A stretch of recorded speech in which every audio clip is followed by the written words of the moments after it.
Hey, everyone. Thank you so much for joining me on this episode of The Missing Link. I am so excited to be here. And of course, hello to everyone that is tuned in. Hello to everyone that is in the chat. And hello to everyone that's going to be watching the replay.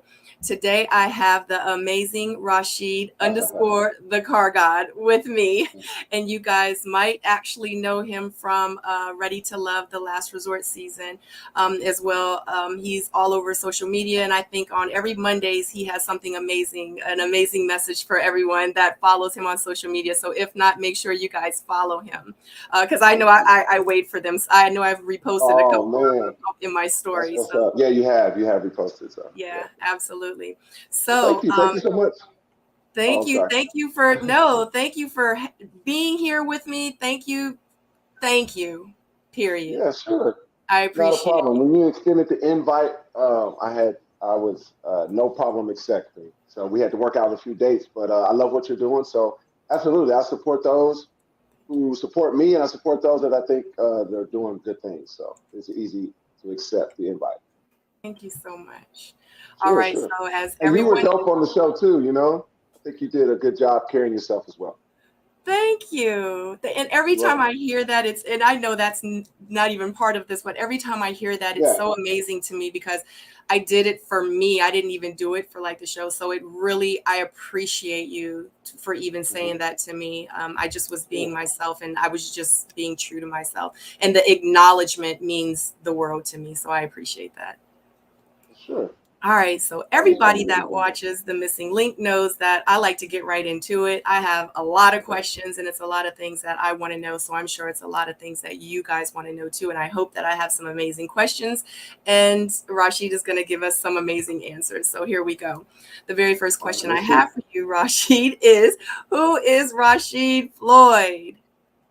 Man, that's a difficult question, but I'm not complicated though. It's not a difficult. It's not a complicated answer. It's a long answer. But at the end of the day, I'm just a normal guy, born and raised in Houston, Texas, living in my hometown, which is rare. You got a lot of transplants that live here now. But just a normal kid from Houston, Texas, raised by a single mom. Had a dad in my life, but they divorced at a very early age. Had role models, had a great grandfather who kind of guided me in the right direction. And I've always just been a humble kid, always a hard worker, always been kind of groomed to be that and be a man and stand on my own 2 feet and just kind of I don't take life too serious. I'm a pretty I'm a pretty lighthearted guy, but I'm always thinking about what's next, and the glass is always half full for me. So other than that, now I'm a dad, which comes most important in my life. I'm an entrepreneur, and I try to be a good partner, a good dad, a good son, good friend, good uncle, the whole 9 yards. So that's about it.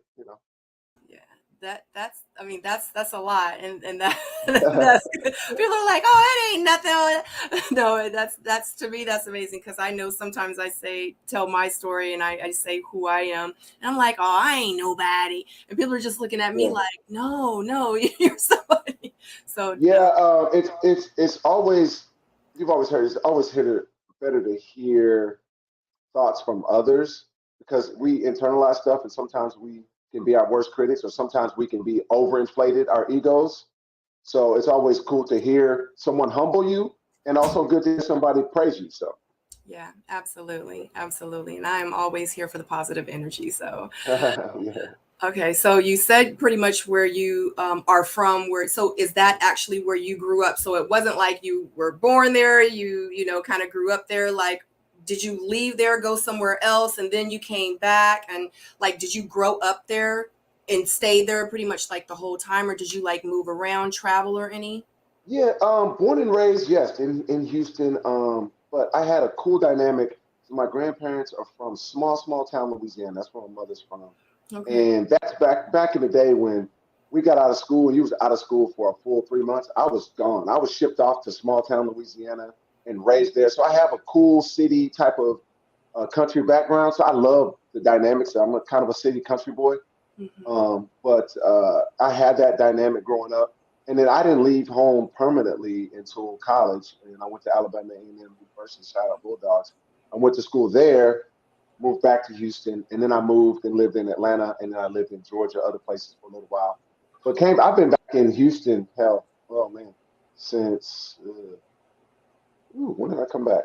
Oh 05, oh 03. So I've been back since then. For a while. Yeah, Yeah, yeah. I get it. I get it. That sounds like me because I grew up down deep south of Virginia, but then I went to Okay. Maryland, DC area, and I was there for like Yeah. 16 years. But then I moved back and I've been here like pretty much for the last 10 years. So, Okay. and then I Yeah. go back and forth, and I was back and forth for work a lot too. So, but Gotcha. I always had a place south because of my parents, and I always wanted to be close to them, but I always had like a part-time place up north. So because that's where the money was. So I had to make it work. So I definitely get it. Cool. So growing up, okay, because I follow you, I follow your story. I know exactly like what you do, but growing up, what did you want to be? I want to be Michael Jordan. Like, Okay. duh. Okay. So you No, wanted to but be. yeah, I want to be an NBA basketball player. And I got close, but not quite as far. But growing up, I wanted to be an NBA basketball player. And outside of that, I want to do whatever my grandfather or my dad was doing at the time because those were my heroes. And so, but when you had that, I always had a love for cars too. I always had love for cars as a kid, very small child. But at that age, you thought, I was taught to dream big and you can get whatever you want. So hell, I want to be Michael Jordan, the next one. Right. So did Right. you play ball? Like, did you play ball in school? Yeah. Did you play So overseas? I actually I did get a scholarship to Alabama and I played basketball there. And I had opportunity. That's when the G League and the D League was first started. And I was in camp there, and I got some opportunities overseas. But interesting enough, I have a kinesiology degree along with an educational from E through 12, and I had to finish a semester of student teaching to finish my degree. And so I had the opportunity to leave. I had contracts in place, blah blah blah. But I was like, you know what? These contracts aren't life changing money. I need to finish my degree. Then I'll figure out what I want to do from that after that. So I stayed to finish my degree, and then the kind of passion just kind of shifted. Mhm. To okay, let's go ahead and get into life. I want to do some other things, just kind Yeah. of move forward that way. So I did play at a pretty high level, and then I just kind of decided not. I didn't want to chase it forever because I didn't want to turn around and be 40 and been playing overseas and then come back and have to start from scratch like a lot of overseas guys that I know that didn't Mhm. make life changing money. So I decided to stay and just get into the workforce and start living life. Do you regret it? I don't. I don't. I Yeah. don't. Because I actually got into the school system. I taught and I coached kids, Mhm. and people automatically see me. I'm 6'6", and they would ask me, "Why didn't you go to the NBA?" Like I had a choice. Like, and I Right. quite frankly, I tell people, guess what? I wasn't good enough, and there's nothing wrong with that. I It's knew I wasn't good enough. I was good enough to make some money, go overseas and stuff like that, but be away from home. And then I was just kind of thinking rational about it. I didn't have overinflated expectations of where my career could go. So I don't regret it at all. No. yeah. That's pretty cool. I played ball in school too, so Okay. I All right. loved it. I That's played what's ball up. for like 4 years. I love it. Yeah. Um, so what did you end up becoming? So grown Rashid, Right. adult Rashid, what did you end Yeah. up becoming in Yeah. your life? So the plan after kinesiology and I got my education degree. It was great. You know how important advisors are in college. And when I first got there, I was like, yeah, I want to go to chiropractic college. I want to be a chiropractor. I want to be a doctor of chiropractic. And I want a Wow. straight kinesiology or biology degree. And he was like, you know what? I think you need to do something, a dual, just in case, because you're a former athlete or you're an athlete at the time. You man, just get that education degree. Just get it. Just get a physical education degree, just in case. And I thank him to this day for that. And so initially, I left college and graduated and moved back to Houston, and I enrolled in chiropractic college. And I was doing good there, but my father passed away, very Mm, young age. He passed away at 57, and wow. that kind of threw me for a loop. Kind of Yeah. threw me for a little bit because he was sick. He didn't even get to see me graduate. And I jumped right back into school in chiropractic. And then he passed, and he had all these dreams of entrepreneurship, owning something, having the Floyd family name, pass it down, this, that, and the third. So I kind of had a refocus and readjustment of my career path. And a good buddy of mine, former teammate of mine, was coaching college basketball in Georgia. And I was just kind of at a crossroads. He was like, man, come down here and coach with me, man. We'll be young and just going after it. He was the head coach. I'll come be your assistant. So I just packed up everything and moved and started coaching basketball in college. And that gave me some fulfillment there. So parlayed that into getting a college coaching job at University of Houston. So that brought me back to Houston. And then I got to secondary school, started being a middle school coach. And 1 year after being a middle school coach, I was the head high school basketball coach. So I coached That's so basketball and taught school cool. for 9 years. Yeah, up Right. until 2013, until I got in the car business. Yep, yep. That's amazing because it's like So even complete 180, right? it is. But the thing is it's crazy how you feel like this is the path that you're gonna go with your life, with the overseas playing ball, and then you come back and it's like you're like, but you still get into it, and then it's like you're teaching now, and it's like a Yeah, double. It's like a double plus kind of thing. I like that. You know what I mean? Like you're still doing, something that you love doing, and like you're yeah, educating, exactly. and, Right, you did exactly. it for almost a whole decade. So that's Yeah, amazing. yeah, yeah. So okay, so Thank you. so after 9 years of doing that, you Yeah. stop teaching ball. Then what Uh-huh. do you start doing? Yeah, so my son was born Uh, the last year I taught school. He was born in 2013. And he was born at the end of school. He was born in May 28th. And we had like a week of school left. And I said, because I knew he was going to be born at that time, I had tons of vacation. I'm just going to take off I'm not going to go back to school. I'm just take off. When he's born, I'll have the summer.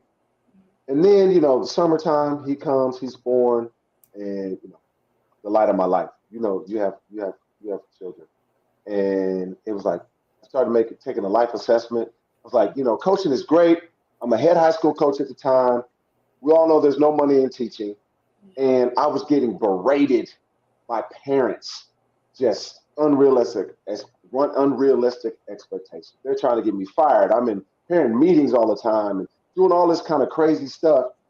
And the overall theme of it came down to basketball and then their kids not being good enough and me not being a good enough coach to make their kids good. Like I'm done with something. So I started evaluating that. I thought I was having ulcers. I was so stressed out. And it was coming from us. It was coming from my black parents at the end of the day. And I was at a school that was affluent. So my black parents were very well off. They were middle class, upper middle class working professionals. But at the end of the day, they treated me as less than. Like I'm not a professional. I went to college for this. I didn't get my credentials off the back of a Cracker Jack box, and I played at a high level. If you don't trust me and believe in my experience and my education, then what am I doing here? And right. at the end of the day, it was all rooted in playing. You never hear from the good players' parents. You never hear from them. So I was like, you know what? And my ex-wife, my wife at the time, she was like, hey, you want to take a shift, do what you want to do, and just see what you want to do. You've got the summer to take your time and do that. So interestingly enough, I was going to buy a Cadillac. I was going to go buy an Escalade, and a buddy of mine, a mutual friend, was working there, and I was telling him how burned out I am from coaching. It's never the kids. I love, love, love the kids. The kids are awesome. Sorry. Um, but parents was a mess. So anyway, I was talking to him. He's like, man, you would kill it selling cars. He's like, Yeah. man, you would kill it. He had just left the sales force, and they promoted him to finance manager. He said, brother, you can take my place. That's I'll send you all my clients. yeah. I'll help you. I'll teach you. Da, da, da, da. He said, why don't you just try it? You got summertime. I was still getting paid, and I wasn't working because I was off for summer. I'm like, you know what? The hell with it. Let me try it. Yeah. My first day on the job, I sold a car. And after that, it was like drugs in my veins. I was like, what the hell? Like, what have I been missing? Like, this is awesome because it's competitive. Like, it gave me that because it's 100% commission. I decided to turn down a salary. I wanted to just bet on myself, go 100% commission. You don't kill, you don't eat. And that was just the competitive juices. So I kind of had that coaching and basketball type of life anyway. So that would it just manifests itself in a different area. Right. And boom, it was just like, next thing I know, the first full year in the business, I was the #1 Cadillac salesperson in the country. And, never looked back. That's tight. And people don't realize, but you make a lot, like, and I know it's long hours with car sales. Wow. You work like 7 days a week, but Yes. it's a lot of money selling cars. Because I used to date a car salesman. So, Gotcha. Okay. I So know like how much money you can make doing it. He used to talk about how much money he made all the time. And I used to be like, I'm about to go start selling Hondas. Right. I mean, of course, just like you have broke lawyers and rich lawyers. So it's always how hard you work. But there's a bunch of broke car salesmen, but there's tons of rich ones and rich ones and well off. And in like the first month, I was like, wait a minute. You mean to tell me I don't have to check emails of parents wanting meetings and telling me I ain't worth the whatever and telling me how bad I am and this and the third, and I'm stressed out. And I made more in 3 weeks than I make in a month, like in 2 months in teaching. Like, wait a minute. So yeah, so I was out, never turned back. I get it. It's like, dang, I don't got to sell nothing illegal, and like, hold on. Like, it does make you think about things for real. I get it. I've been there. It does. It definitely does. But we talk about you. Okay, so you said you started selling Cadillacs. Now, is that because you sell cars now, correct? Correct. Okay, so you started selling Cadillacs. Like, how did you move up? Like, what do you sell now? Okay, so you sold Cadillacs. What did you sell after that? Like, what type of cars? Did you gradually move up? You're like Cadillacs, then you're like BMWs, then Mercedes, then, you know what I mean? Or did you jump from one thing straight to the next, or how was that? So working for a dealer, I've only sold Cadillacs. I only sold Cadillac. So that was my entry level. So I started at, the luxury sector of Cadillac, and then just worked my way up through the ranks. And what made I went on my own right at the beginning, like 2 weeks before the country shut down in 2020. You talk about scared out of my mind. So I go on my own at that point because I had learned the business and I was tired. Because at dating a car salesman, people don't really know. Your time is dominated. Dominated. You make great money, but you're always working. Always. And at this point, I had gone through a divorce. My son is not living with me, and I want to maximize my time with my son. Quality of life at that point, that's all I was thinking about. So I had learned the business. I learned the front, the middle, and back end of the business. And I felt confident with my book of business and my knowledge of the business, I could go out on my own. So I would get calls from clients of mine who bought Cadillacs from me. And for the most part, you've got pretty, well-off people that can afford Cadillacs and stuff of that nature. And I was having guys that would buy these Escalades for the soccer mom, their wife that would, do that and third. And you had powerful women coming in, working at Halliburton and oil and gas buying. So I was like, they would call me and ask me their opinion about other expensive or high-line cars. Right. So the light bulb went off. And I'll never forget this. I had one client of mine was looking at a Rolls Royce. And he called me about it and his thoughts. And he told me, he said, man, you know what? I'm sorry. I was at a Rolls Royce dealership just visiting, right? And I took a couple of pictures and video, put on my Instagram. This was years ago. And he was like, you work there now? I was like, no. He's like, bro, I went up there the other day looking for a car. Those guys can't sell nothing. You would run circles around them. They're awful. And okay, the light bulb kind of went off. Right. And so that was kind of what the contributing factor to make me go out on my own. Okay, so you stopped selling Cadillacs and then you started your own dealership? So what I started was my own concierge brokerage service, right? So focusing on business professionals, athletes, and entertainers who don't have the time to search the internet, go and sit in a dealership 3 to 4 hours, go do all this back and forth. Jeez. So as you get, most of us, when we buy a home, what do? We call a realtor. Right. You need to go to court, we call an attorney. to Yeah. represent us. Why not do that? Because what's the second, if you do your research and knowledge, just us talking, what's the second or what's the most expensive thing that you've ever bought with the exception of a home? Most times it's a car. Right. That's our second most expensive purchase, if you think about it. Whatever type of real estate, whether if it's commercial, if you just bought land or if you bought a home. The second most expensive thing we buy nowadays are cars. So why not have somebody to represent you and know all the ins and outs of that and be a concierge and a conduit for those type of things where you don't have to do that. Shows up at your door, paperwork signed, sealed, delivered, hands off. So that was the concept. And I'm growing into, I do have my own dealership. I have my own dealership license, but I don't carry a ton of inventory. I buy a car that I know is already sold. So I don't have to sit on a lot of overhead because you pay interest and taxes and all kinds of stuff. You have a huge floor plan. Sitting cars are sitting there. They look good, but I'm not in the museum business. You sit there, you're paying for that. Right. Right. I have so many questions. I'm sorry. So, Okay, yeah, I because found that's a unique niche. genius. Yeah. So I don't own anything. I don't own cars. Right. Like I said, unless I have a special car that I know I can't lose on, okay, Yeah. I'll buy it and I'll hold it and I'll know I'll sell it and I'll make my money. Right. Yeah. So that's kind of the concept, and it's grown from that now. Okay, now any questions that I ask you, of course, you can always decline if you don't feel comfortable answering them, just to let you know. Because I know we talked about the questions backstage, but I forgot to mention that. So I'm okay, fine. so okay, you're a concierge service for luxury vehicles for your customers and clients. Now, if you go online and if you're like, oh, okay, this is the BMW 650i that my customer wants. It's black, 4-door, same year, this mileage they want, XYZ. It's perfect. This is the thing. So you let them know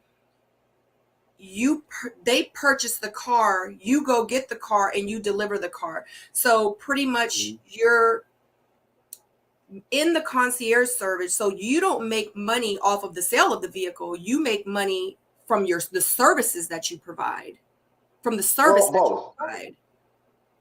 Yeah, well, both actually. Both. So I'm like an attorney. Like I have a retainer. You have to sign up with me, and we have an exclusive. Like we have an exclusive. It depends. It can be negotiated, but we have an exclusive from 60 to 90 days during your car search. So if you go buy another car just randomly, then you owe me like what we agreed upon. So I have an initial startup retainer that the client pays, right? Because you pay people pay for services. So my Right. service is no different. Excuse me. So I have a retainer with them, and then I now bring the client to the dealer, and I negotiate on the client's behalf, right? But I'm bringing plus business to the dealer that they wouldn't ordinarily have. So I make them pay me as well. They have to pay me a commission just like they would pay a salesperson that works for them, because I'm selling them a car, right? So it's a negotiated commission that I get from the dealership that I'm selling their vehicle, because they're going to pay somebody. They got to pay me. You're not going to pay you to sell that car. They got to pay a salesperson their commission. So and that stuff can all be negotiated. Okay, so I'm gonna say this, and I just want you to tell me if I'm right or wrong. So, say for instance, I go on the internet, I'm searching for a vehicle because I'm when it comes to stuff like that, I'm very controlling. I want to do it myself. I want to check it myself. I want to make sure. I want to check it for the next 3 weeks. I'm gonna be obsessed with it. That's just who I am.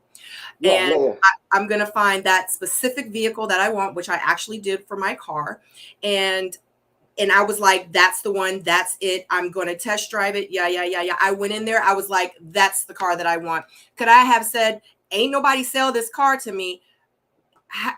I want you to take X amount of dollars off, or you need to write me a check for I don't understand. Like, how does that work? Like, let me know so I can be making money. I need to be selling my own cars to myself.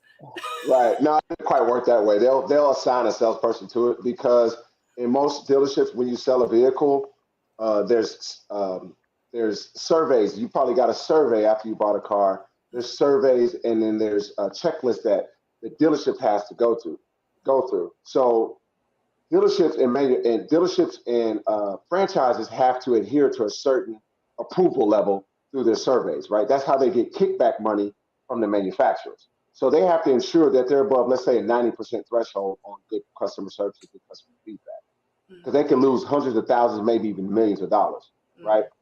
So they wouldn't give that to you, because then you're not certified to sell that vehicle, right? So how I work is I'm going to sell the car, but then I'm going to pass the what we call the punch to a salesperson.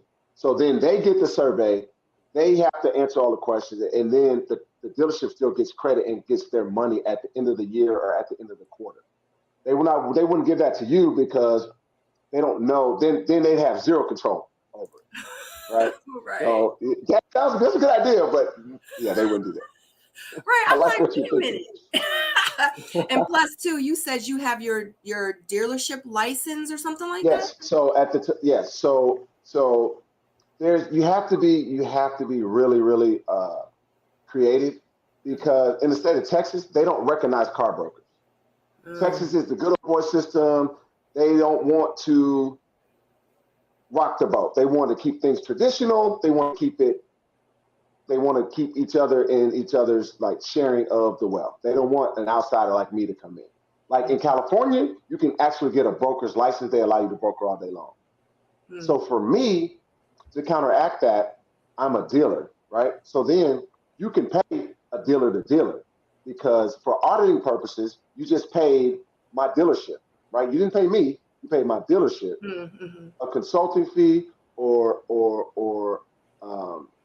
another fee, what they call a dealer fee, dealer to dealer, which can be audited, because sometimes these dealers are owned by big groups.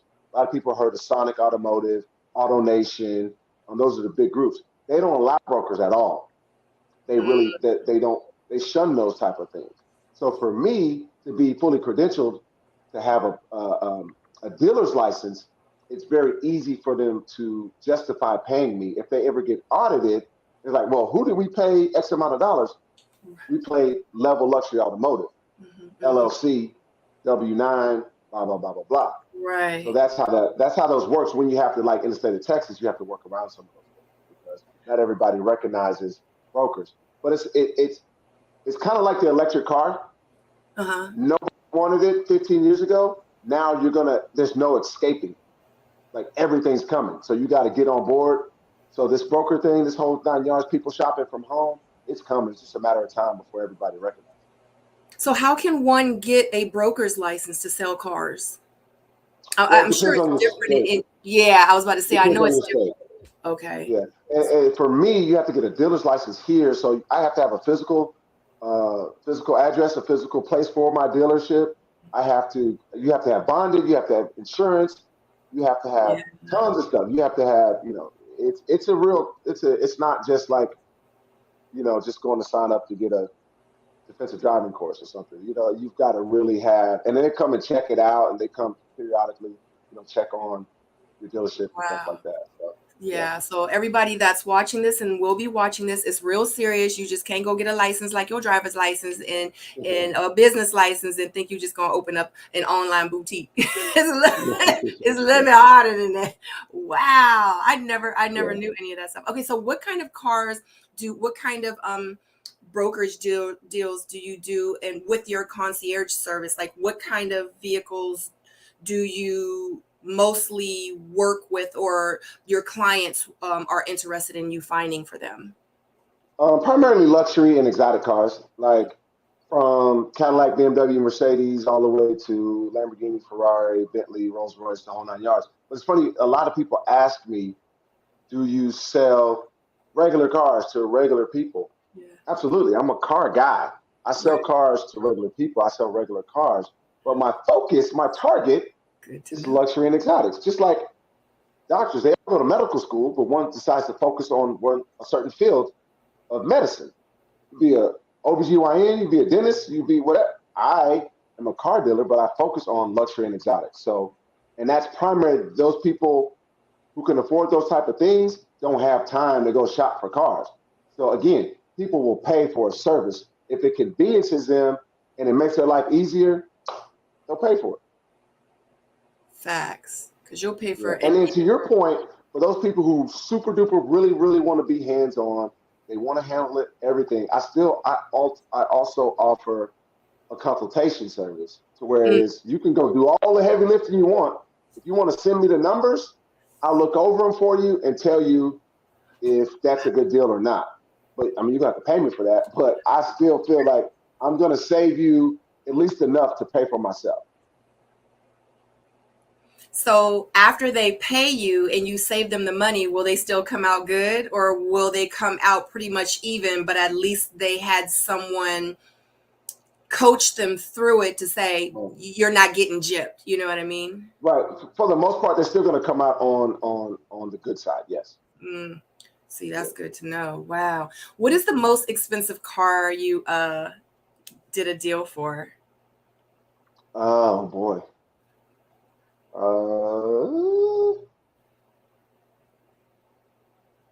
Great question. The most expensive one would be a Rolls Royce Cullinan. That's the SUV, and that one sold for $575 Wow. American dollars. Okay, real quick, and I'm not trying to get in your pockets. You don't have to answer. So, say for instance, and you could just pick one. What type of money or what kind of money can you make doing a deal like this? Like, give me just an example of any vehicle if you Right, want. right. No, that's a great question because people ask that all the time. Like it depends on how the deal is set up, how much Mhm. room the dealership has, how flexible the client is. If you know, so a lot of people automatically assume I sell the Rolls Royce for $575 and I make tons of money. I did make good money on that one, but my point is sometimes I can make more money on selling Cadillac Escalade versus a Lamborghini or Rolls Royce. Like, so to your point, like to your question, you could make as little as $1,500 to 30 grand in one deal. It's just Mhm. that fluid. Like, It it just all depends on how the car is set up, how much room there's in the car. It just really, really depends. I've made selling a Lamborghini, I've made $1,000. Like, Right. so what the thing is what I had to learn was you can't get caught up in the big grosses because the Mhm. big grosses, and I look at it like this: the big grosses take you on vacation. The small ones pay your bills. Period. Like, and you have to get those because they add up. Right. 1,000 here, 1,500 here, 500 here. Like, you just boom, boom, boom, boom, boom, and then boom, you hit a big lick, another big lick. Then you're back to making $1,000. So it just depends. Every car is not the same. Obviously, I shoot for the moon on those super exotics, but sometimes I just have to walk away for the relationship. I've done that before too, Mhm. because I know this guy's going to buy 5, 6 cars from me in the next couple of years. I'm okay with making $1,000 on his first deal, Right. 1,500 on the next one, and the third one I might make 15 grand. You just never know. But I value the relationship more so because I want a customer for life. Right. So with your job, so just for example, a Monday through Friday work schedule. So Monday through Friday, like how, like, do you wake up at 6 o'clock in the morning? You work out, you do this, you do XYZ. You start work 8 a.m., you finish at 10 p.m., or is your job 24/7? Like, what is your work schedule like? Well, I'm always on. I'm always answering my phone 24/7. Simone will tell you that. Uh, and then obviously, from dating a car dealer, there's been times where we had dinner plans at 9 o'clock, and you've gotten that call. I got to cancel. I'm going to be late. I'm finishing up a deal. That stuff happens. But I'm up at 5 a.m. I'm in the gym, and I'm back home. My goal is to be back home by 7, maximum 7:30. Shower, breakfast, and I'm in the office by 9 or before 9, and I'm on the grind. And then sometimes, like today, I knew I was doing this interview and I knew I wanted to water my grass. I came home at 4 o'clock. You know what I'm saying? It's just, and then the night before, I was in the office till 8. So it just depends. But Yeah. I feel that it's important, and I would say this to entrepreneurs, and you know this as well. Sometimes you catch yourself. I had to catch myself, and it's like, especially me and Simone, where we were at the time was in a new relationship. It's fun, it's cool, it's exciting. Staying up all hours of the night. We're watching movies, we're doing this, popcorn, and it's 1, 2 o'clock in the morning. It's all fun, but at the same time, as an entrepreneur, you have to be careful. And I told her this. She's an entrepreneur, and I told her this. I said, you know what, babe? I was like, you know what? I'm getting to a point where it seems like every night's the weekend, and I don't like that. That makes my skin crawl. Yeah. You know what I'm saying? It's like every night's the weekend. I'm in bed at 1, 2 in the morning. Right. And I didn't like that. And then you start having animosity towards your mate. You be looking at him like this. Right. And we both up. I'm like, we gotta go to work in the morning. Like, so it was one of those adjustments you gotta make, because when you do that, you can get up when you want. Next thing you know, it's 9, 10 o'clock. Well, okay, on the East Coast, it's 11, 12. Yep. And my overseas clients, it might be 5, 6. So you're missing a whole day. So anyway, that's been my structure that was my structure when I was working at a dealership. Mm-hmm. And that was my structure when I first got into, running my own business. And I'm back to that structure. And I feel so much more powerful and more energized even, and then more successful. Yeah, absolutely. So, okay. So now, oh God, because I have so many questions. Like, I'm trying to stick to my, we went over the questions. I'm trying to stick to my questions, but I have so many questions. Okay, so let's just, okay. So with the sales, okay. You know what? I'm not, because that's like a whole nother thing. Okay. This is just a personal question that I just because of what you said. So say, for instance, you have a client that's overseas. Okay. I don't know if anyone wants to know this, but they're overseas and they want to buy a vehicle. How do you handle something like that? Are you like the car on the boat? Like how do you do something like that that's overseas?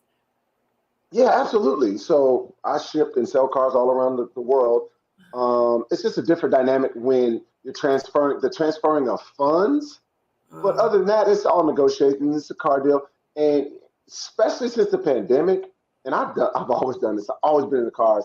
But people don't go touch and test drive cars anymore. Like, I'm going to give you a thorough walk around. I'm going to give you a thorough video, the whole 9 yards. And I have dealer relationships that I trust that's going to tell me, hey, this car's top notch, it's ready to go. It's showroom ready for your client. Boom. And they trust me. So other than that, it's just, I got to get it shipped over there. So we have to worry about, transporting and going through customs and all that kind of stuff. That's the difficult part. But at the end of the day, it's all metal. We're moving metal. It's all negotiations. It's all money. A lot of times those guys or ladies are, sometimes they get a little impatient because you got to go through, especially with COVID, so much is shut down. I had 2 cars. I had 2 Porsches on the boat in the middle of the ocean that caught on fire. Yes, I don't know if you heard about that. Yeah, I had 2 clients that Porsches, they're at the bottom of the ocean. Like, yeah. And they had been already waiting for them like a year and a half. So imagine that phone call. You know what I'm saying? That's an extreme circumstance, but, it's the life and sometimes the business. Dang. And honey, everybody, that's what insurance is for. So if you own a business, make sure you have insurance. Goodness. Right. I'm glad it wasn't on my watch. That was the shipper or the freight or the transport company's insurance that had to eat that. Oh, wow. Of course, they had to have Porsches that day on the boat. No, you know what? It was crazy. I was so happy I didn't have other cars on there because it was a mix of Porsches, Bentleys. What else was on there? Oh, shoot. Those are the 2 that mainly stand out that I know. So it was a bunch coming over. Yes. Yeah. Oh yeah, it made the news. Y'all look that one up. Oh my God. And they had to eat all, well, you know what? Their insurance company, oh my God. Well, you know what? Mm, They had to have really good insurance. I'm sure they have to. yeah, for Okay, sure. let me get back on track. So, how do you Yeah. market and advertise your business? Like, I know you're on social media, but like, what else do you do? Like, how do people find you? Like, hey, I think I want to. And I know with car salesmen, like, it's word of mouth. I do know, like, that's like Yeah. number one thing. It's the But number one like, advertising. exactly. But do you do Yeah. anything else other than that in social media? You, you know what? I really don't. I'm a super social person. Yeah. Um, and I've always how I've always prospected for business. I've always been a closer, Hmm. always. And if you look at, you follow my Monday motivational sales motivation stuff. I Yeah. talked about how I met the guy on in the airplane Hmm. at the airport. We're on the same plane. I had an awful travel day. Awful travel day. I was getting to Pittsburgh to go support Simone because she was getting honored by the School of Business at her alma mater. And I had to cancel the flight. Plus, it was awful. Oh, I But heard I'm about that. And you ended right. up driving the car back or something like that, Yes, right? yeah, absolutely. But I'm always on. I noticed a guy who looked like, my clientele, and I approached him. And it's funny, I'm texting him now. I'm actually texting him right now because we're working on a deal. I'm selling his 2010 Rolls Royce, and he's buying a new one that I found for him in Scottsdale, Arizona. I never been to Scottsdale. I haven't seen the car. This is the first time I'm working with them, and we're putting a deal together to finish it up. But I opened my mouth and I spoke to him. So I've always been a prospector. I've always been a closer. But other than word of mouth and social media, that's all I do. But I tell people all the time, you know, in my profession or any profession where you work for yourself, or if you're a commission sales, closed mouth don't get fed, or closed Facts. mouth don't get paid. I like to say closed mouth don't Facts. get paid. So Yes, I'm an that's kind of entrepreneur, so how I I do. understand. I get it. I get it. I'm always talking to people. I always say you never know what you can learn from who, and You never know. who knows who, and and those are the same people that'll place your name at the tables where your name would have never been in the beginning or in the first place had you not even spoken to them or gotten to know them or communicated with them. So I completely Yeah. agree. I get it. That's why I talk to everybody. Yeah. I Okay. mean, just as recent as that 2 weeks ago, me and Simone went to Atlanta. It was a Mhm. business trip slash pleasure. We're coming back. I see a young lady with a Clutch Sports hoodie on. Well, I Mhm. know that's LeBron and Rich Paul's agency. I'm gonna say something. I'm like, Right. yo, I love your hoodie. Where can I get one from? Because I want one for my son. Because my son loves basketball. He's an aspiring NBA star, just like his dad was growing up. And boom, I met her. I introduced myself. Come to find out, she's about to fly to Vegas for the NFL draft, and she's a player representative for Clutch Sports. Like, come on, you can't. You And cannot beat that. That's so yeah, tight. I gave her my card. She didn't have one to give me, but I got her name and I remembered it. Boom. I follow her. I found her on Instagram. I don't know if it's going to turn anything, Yeah. but I But got the a better connection shot has than not already saying been nothing. made. Yeah. Yeah. The connection's been made. Yeah, that's all you need. Wow, that's amazing. Okay. Man, you oh wow, that was amazing. Okay, so moving on. So you have a podcast on YouTube, and the Yes. podcast is called, Ages and stages.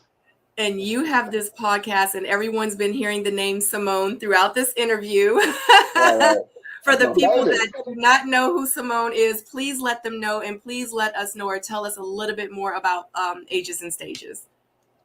Okay, well, Simone is my girlfriend, and we were on a reality show that you were on as well, called I was about to say called Asian Stages, called Ready to Love, and we met there. And shortly after the show wrapped, we started dating and been inseparable ever since. So that's my dog, that's my ride or die, that's my baby. Um, Ages and Stages. Again,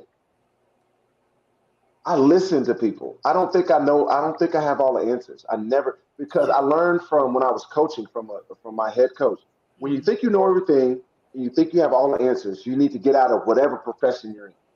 Yeah. Whatever, you know what? I'm gonna use that for one of my Monday talks. Hold on. I get Notes. I get it. No, take your time, because I'd be like, notes. Hey Siri, open notes. Yeah. So God, I lost my train of thought. I don't know where I was going. Oh, so a buddy of mine was like, "Hey man, Don't people forget to want to take still hear from you after Ready to Love. People want to hear your perspective, your thoughts on relationships, any advice, love, relationships, the whole 9 yards. People still want to hear from you." I was like, "Really? You think?" He's like, "Yes, people want to hear from you from the show." I was like, "Well, okay, let me start a podcast." So initially, I started the podcast by myself. And of course, the name, I don't know if you watched my season, the name just kind of came in. I used the term Ages and Stages on the finale when I was asked a question by Tommy. And it was super apropos for that. So I just started interviewing all my castmates who I was comfortable with. It was easy. And we just started talking about life, love, and relationships. And so it started building momentum there. And then me and Simone started to date after that. And you know, Simone's got all these bright ideas and thoughts and stuff like that. So she goes, "You know what? Maybe we should start reviewing Ready to Love." You know, because people love Ready to Love. We'd be the first ones to do it. We had been on the show. We're the first, so we have a unique perspective. And to be honest with you, I wasn't in love with the thought at first. Yeah. I wasn't in love with the thought because we weren't all the way dating just yet. And I was like, I don't know. So anyway, we talked about it. I thought more about it. And Simone will tell you this: you got to tell me something, give me time to process and think about it, and then I'll come back to you and ask follow-up questions, or I'll be like, "You know what? Yes, I want to do this," or "No, I don't think it's a good idea." I came back to her. I said, "You know what? I think it's a great idea." So I actually have to give Simone all the credit for what we do now for Ages and Stages, being a guy and girl perspective, having been on the show. And obviously we do other relationship stuff. So anyway, that is the gist of Ages and Stages. It's called Life, Love, Relationships, and all that other shit. Yeah, well, that's amazing, because I watch you guys. When I was on my season, I was watching y'all review my season. So yeah, sure. I did used to chime in. So with that and what you just explained, what Ages and Stages, what you guys discuss, who is your target audience? It's the same people that watch Ready to Love. It's for the most part, it's 30 and up. You know, educated, middle class, upper middle class, working, hardworking people, like-minded, kind of all trying to get out of life whatever there is out there for us. We're all on this hamster wheel trying to get to the next level, try to take care of our family. So I think it's like-minded people of a certain age, 30 and up, married, single, been divorced, gone through it. And I think they can identify with a lot of things we bring to the table, because I think me and Simone's life experiences are different. Yeah. I was married for 10 years, divorced with a child. Simone's never been married, no children. She career oriented in the beginning. And now, so she's able to give a different perspective through her dating trials and tribulations. And I've given able to different perspective of being married and divorced and being a single dad and trying to landscape and navigate through life going forward. So that's kind of our audience. Yeah, I love it. So if someone is interested in starting a podcast, because you guys' podcast, you have been very successful, and you have thousands and thousands of followers. So can you give anybody any advice on how to start their own podcast? Yes, get you a Simone. Oh God, that might be hard, because Simone ain't no. Right. Exactly. Hey, she's one everybody's of one. short because it's only one. Right. So I would say I'll be the first to tell you, people tune in not for me. People could care less about me. Like, it's all about Simone, and she is uniquely talented. And I told her she's one of one. I told her she's destined for TV, the screen, whatever she wants to do in life. But I will say this: when I was first starting it, you wanted everything to be perfect, and that's just in general. I think I just talked about that this past Monday as entrepreneurs. You just got to start. You have to start. Start. Throw it out there. Who cares?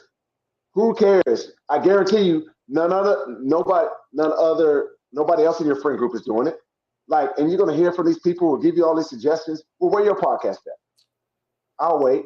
You have to do it. You just have to jump out there, do it yourself. Be okay with the fallout. Be okay with the consequences. Be unique and just do it. That's the first step. Just do it, like Nike said. And if you wait for everything to be perfect, you'll never do it, ever. Other than that, just be genuine in what you talk about. Don't try to be don't try to be somebody else. Don't try to follow somebody else's lead or somebody else's podcast, because people are going to see that. People are going to see your carbon copy of everything, and it's not unique and it's not genuine. So that's what I would say. Just do it.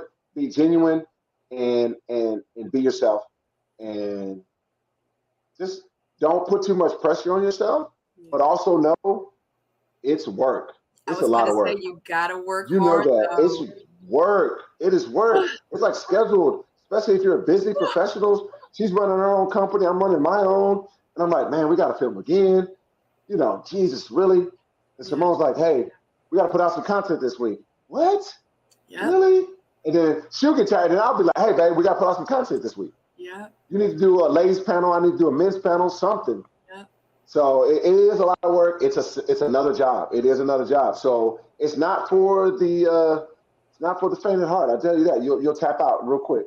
Yeah, the lazy, weak. I mean, it's that. That was my next question. How often do you guys record, premiere, go live, like, in order to stay consistent, especially on YouTube's and with their algorithms? Like, how often do you guys post? Well, it's pretty easy when the show is going, because we're still reviewing Ready to Love season. So we try to post every Monday night, 8 Central, 9 Eastern Standard Time. Okay. And in the middle of that, I'll throw in a guys panel, which has been really successful. Just from a guy's perspective, we call it the barbershop, and we kind of give you insight to what we talk about. This is great for ladies to kind of see, the men that they're dealing with, kind of, the men are from Mars, women are from Venus type of thing, and kind of understand us a little better. And Simone does the same. So we'll do that when there's a little lull, but that's kind of like when the opportunity presents itself, when I reach out to people who's willing to do it. And then also you'll get more relationship, just in general content. So I don't know if you saw when we exchange credit reports, when you're in a serious relationship and you decide, okay, we're marriage minded, we like each other, we're exclusive. Okay, let's talk about the hard, challenging questions that people kind of skirt around and don't talk about. So we have an episode where we exchange credit reports, stuff like that. And we have a Meet the Parents. We're probably going to release that. It's old, but you guys haven't seen it yet. I met and talked to Simone's dad. So we're going to show that eventually. And then we show our travel experiences. We show me driving cars, because sometimes she got to roll with me. I got to go fly out of town to go get a car. She'll roll with me. That's our quality time. We spend time together. Yeah. So, so that. Yeah, I remember seeing that when she went out of town to accept her award, and she rode back with you and stuff like that. Yeah. We got a big. I'll say that till later. We got a big interview coming up. I think so. No, you need to talk about it right now. What kind of interview? What do you mean you're going to interview? Yes, we're talking about ages and stages right now, so let's talk about it. Okay, cool. Well, I just got a confirmation from my guy, my Alabama alumni, and my friend Maurice Scott from Love and Marriage Huntsville. Him and his wife Kimmy we're going to be interviewing Kimmy and Maurice from Love and Marriage Huntsville on May 17th, 8 p.m. Yeah, so that's dope. So me and Maurice went to Alabama A&M together. So did I went with Marceau as well. So I'm trying to get Marceau after that. But we got Kimmy and Maurice coming, interview. We're talking about love, relationships. We're going to get some thoughts on their season, their show. That's going to be May 17th, 8 p.m. That's going to be dope. I'm super excited for that. Right, absolutely. And everybody that's watching this now, and anyone that's going to watch the replay before May 17th, if you go down in the description box, the link for Ages and Stages podcast is in the link. Make sure you guys click that. I don't know if you gave me Ages and Stages, but it doesn't matter. Follow them on social media. I'll go ahead and add that after we get off. I did. You know what? Because I You're don't right. think you gave me Ages and Stages as one of the your you remember when I was getting all your But information? I know I got so much going. I be feeling like a Jamaican sometimes. I'm like, man, people gonna retire me saying I got this, I got this. They be like, really? You doing all? Well, So guess what? It's going to be down in the description box. Make sure you follow and subscribe to Ages and Stages podcast. And yeah, definitely May 17th. I know I'll be tuning in, and you guys need to tune in as well. yes, Okay. I'm looking forward to that. That's gonna be super dope. Yeah. Yeah, that's dope. So they just confirmed that today actually. So I was like, yes, I could talk about it on your show. So Right. breaking news. This is I exclusive. know. That's the exclusive. That's what I was about to say. Yeah. That's exciting. So we have Girl, Is That Legal? That's With a that's cute boo boo. note. Oh, she said my dinner's ready. Look at that. She's stunting now. She's stunting. That's Cap. That's Cap. Oh, No, I'm just joking. you said it's Cap. Okay. All right. Well, we need to hurry up because I don't want your dinner to get cold. So, okay. So the next thing is you do have a clothing line. What is the name of your clothing line, and how did you start your clothing line? It's called Nelson Balka. I started Nelson Balka in '09, right? So in '09, prior to that, I was promoting parties. So I've always been social guy. I've always been kind of doing that. And I'm from the city, like I'm from here. So I knew a lot of people. So like, okay, why not leverage those relationships? So I started doing parties and promoting. And then at the time, I was like, okay, I was single. So at the time, I was like, okay, now I get married. I was like, okay, I can't be out in the streets like that in clubs and promoting and doing all that kind of stuff. And then I was an assistant coach. I moved to head coach. So I'm a head high school coach. And now I'm married. I'm like, okay, I can't be in the streets like that. So how do I leverage all these relationships that I have? And I've always been in the clothes and fashion. So it was kind of like an aha moment. And my grandfather had not passed too long after that. And that's the name. My grandfather's name is Nelson Balka. So it was kind of an homage to him. So I wanted to do the clothing line and I didn't know what to call it. And I was like, it's one of those aha moments. Boom, let's call it Nelson Balka. It sounds different. It sounds unique. It sounds rich. It sounds classy, the whole 9 yards. So that's the name. It's my grandfather's name. If you go to the website, it kind of gives you a little breakdown of that. So I started that in '09. I just started putting it on people that I knew that was influencers in the city. I was like, hey, wear this. If you like it, wear it. If you don't, my feelings won't be hurt. Just rock it. So at that point, it just kind of started blowing up in the city. I'm in the Galleria and people are rocking it and this and the third. I'm getting them on all these people, and it just kind of grew from there. But as you know, you're in the fashion industry, like you buy a whole lot of stuff, you start doing this, and I try to start doing everything. And then that stuff's expensive. So, at the end of the day, it's like, okay, now I got a family, I got a son now, you gotta prioritize stuff. So anyway, I'm still here, still doing Nelson Balka, so that's the clothing line. And basically I call it street chic clothing. It's kind of it's stylish stuff you can wear, you can wear it, you can dress it up, you can dress it down, kind of street chic couture. Yeah, because I was going to ask you, like, what kind of products do you have? Yeah. Yeah. And right So, now, it's mostly t-shirts, and I do stuff for the wintertime. And I have a lot of unisex products, and I have stuff especially for women. So I would hear from women all the time. We love it. We love it once you make something for us. yeah. And then so I made stuff like that, and a lot of stuff is unisex.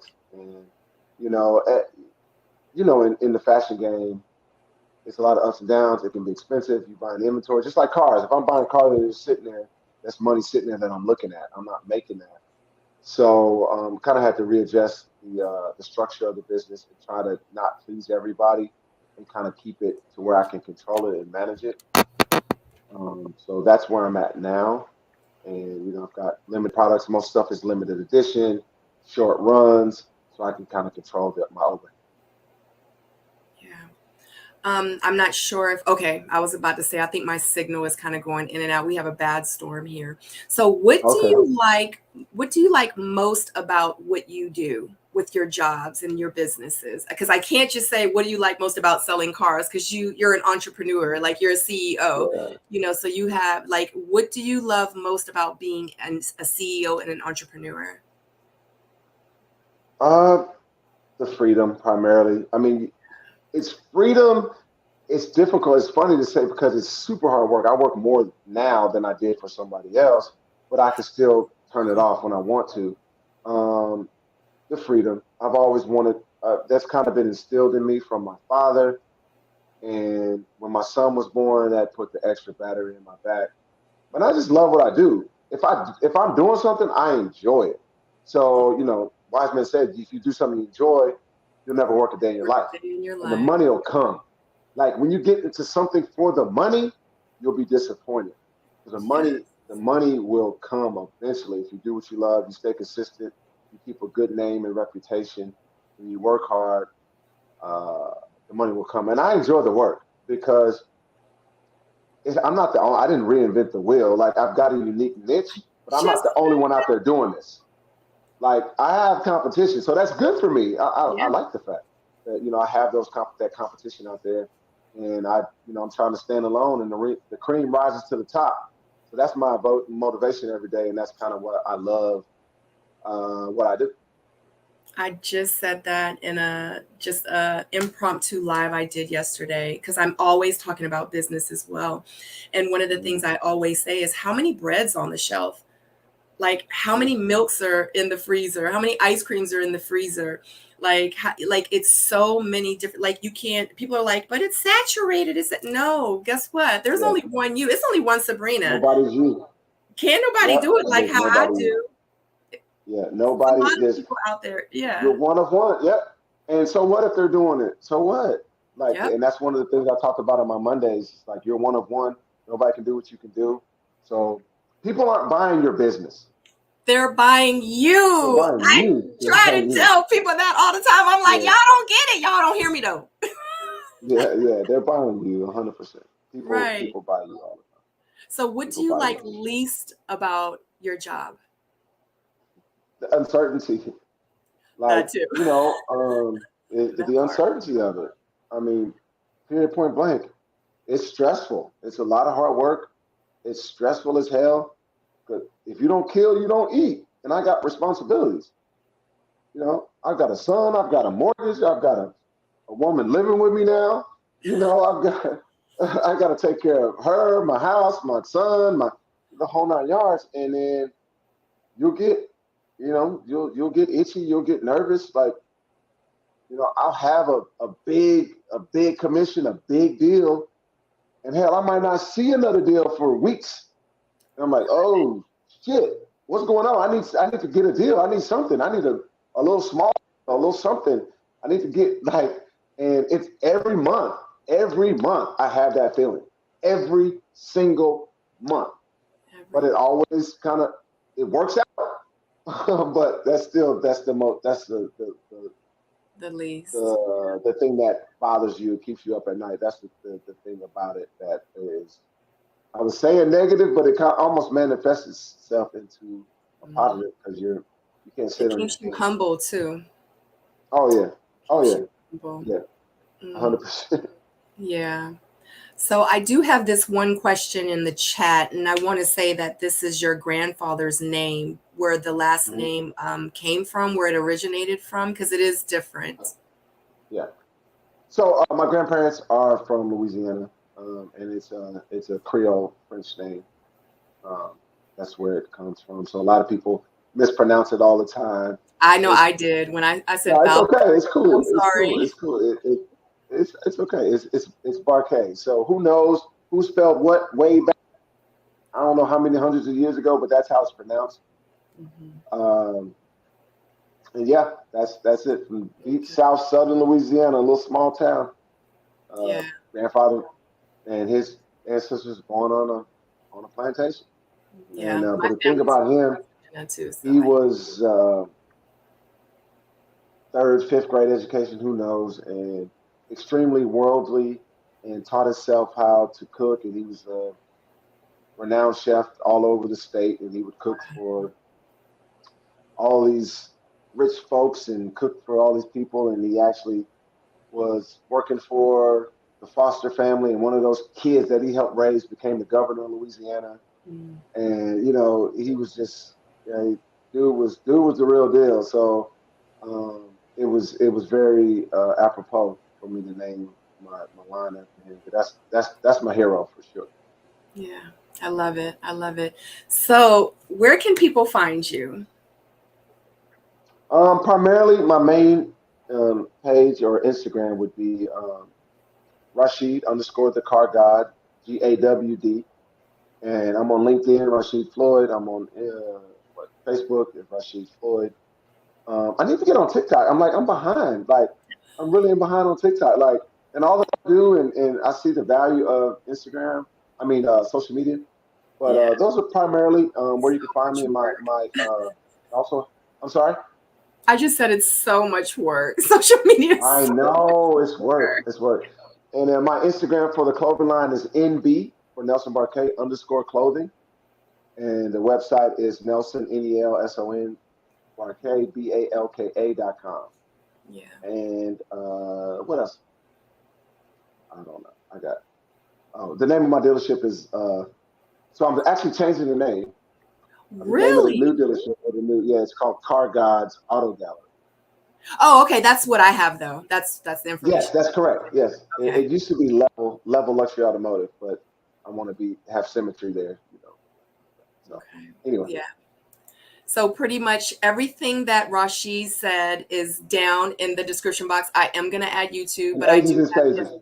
Instagram. Yep, I will be Mhm. adding their YouTube podcast, which is Ages and Stages. But the Instagram link will be there. The Car Gawds Auto Gallery link will be there, and NB underscore clothing that will be there as well. So just make sure if you want to connect with Rashid, go down to the description box below, and all that information will absolutely be there.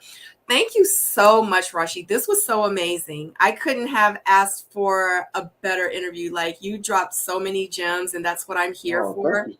And I know that's what everyone else is going to be coming to watch this again for. So Cool. other I than that, appreciate that. Thank you. I yeah, appreciate it.